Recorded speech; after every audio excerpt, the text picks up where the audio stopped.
Alrighty, well I have fixed the little corner firebrick as well as I can with the remaining perlite. I've got a few other extra bits. These will be the lid, parts of the lid, that's why I sort of cast it in, what's his name? Cast it in a bit of mesh there. Got another little bit here.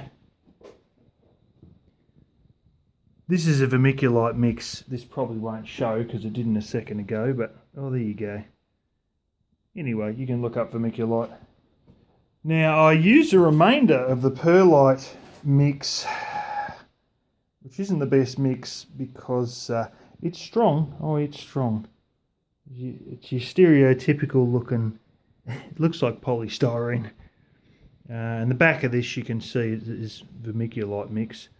But the front of it isn't the best mix because you get a lot of voids, and I mean a bloody lot of voids, and it doesn't really want to show the top very well because it's going to be, here we go, blasted autofocus. Anyway, you're supposed to only have the perlite and cement, and what happens is you don't have enough cement to fill all the little holes, and you end up with a lot of voids as a result of it, because there's no sand really to fill it in. And you could say, oh yeah, you should have vibrated down and this, oh blimey, like, look, I'm sitting here on a frame, which, you know, isn't even a full frame, but it's because it's got a bit of cement sheet on the top of it, or because it's a bit too close to the wood heater and I didn't want a wooden top on it. And this here is only a manky little bit of 1/8 ply, with a 1x1 frame or 3/4 by 3/4 frame, which is sort of bowing in the middle.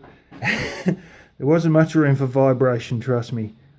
But all the same, it's, yeah, it just has a tendency to have voids like that. And filled it with vermiculite at the back. So it's got two handles in it. And there's other bits of wire that go sideways. It's extra bits of this stuff. And the bottom is all sheet metal, and there's a bit of wire there that goes like up, back down again. So I've got a little void for that bit there, which is a deliberate one. You can see right there.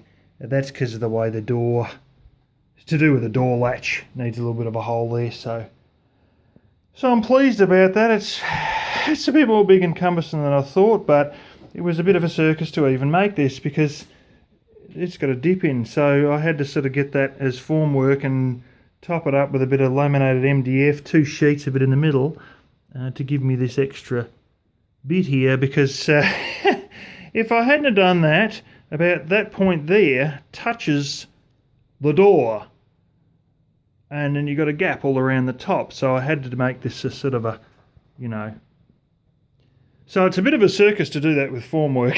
It really is, because I had to have an edging on the steel there and cover the steel in oil, even though it's a bit of a rusted mess.